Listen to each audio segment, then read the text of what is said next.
what is Twitter? I think this is a really great quote because this is what I hear from most people when we're talking about Twitter. Generally, the word narcissistic comes up, kind of self-centered, pointless, minutia, these sorts of things. And I think that's very true when you get on Twitter and you kind of see it passing by.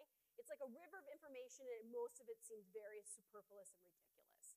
It's a lot of what I had for breakfast this morning, and I really like this song, and that sort of thing. And it kind of seems like it's not really adding a whole lot of value to society, and I totally get that. And so what I want to talk about a little bit tonight is kind of what is underneath the surface of that. You can certainly use Twitter on that level, and a great many people do. But there's other ways that you can use it which might be a little bit more helpful for your business, and that's kind of the main thing that we want to talk about tonight. This is kind of what I think is more applicable to the topic.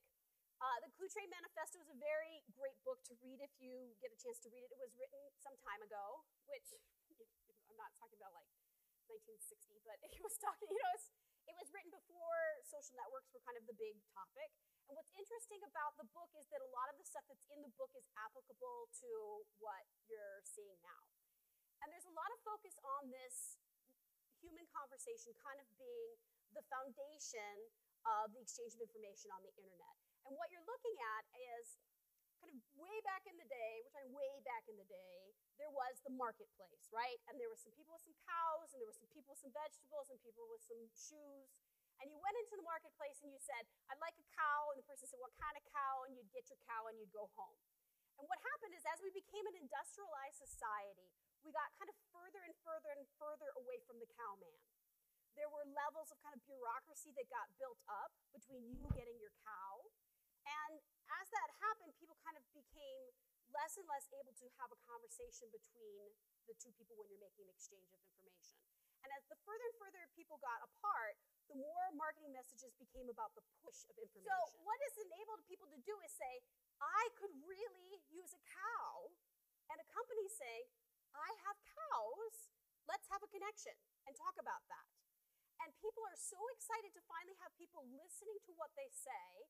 And when a person listens to what you have to say, because that is now the exception to the rule, it creates kind of a magical marketing. What I like to ask people to try when they start using Twitter is to start with the listening.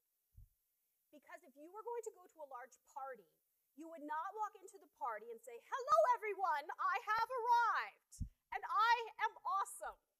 That's not how you walk into a party. You walk into a party and you kind of check out the room and you're like, oh, I'd really like to meet that person. That person doesn't like me so much. That person, bad blood. Okay, this person, great. You kind of check out the room. You should do the same thing when you're entering any sort of social network. So kind of going back to this push and pull sort of jazz, it's about pulling people in and engaging them rather than pushing your stuff out. So you're going to enter the space and you're going to listen, and you're going to say, okay, what I do is I write content for this particular segment, this business segment. And I want to hang out in rooms of people, virtual rooms of people, and listen to what they have to say. And then when they say something that's what I do, I go, bingo. I'm going to start talking to this person.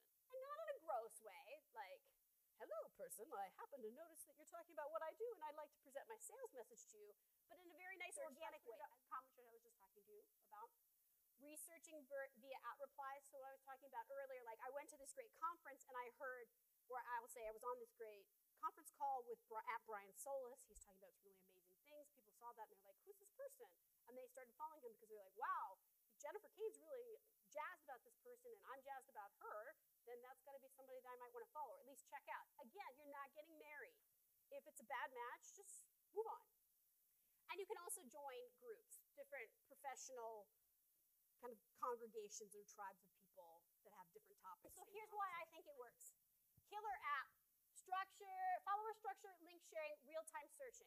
These are kind of the big three about Twitter, that it doesn't matter if Twitter is the thing that's going to last into the future. There will be other applications that will come along that will be better than Twitter, but they will have this.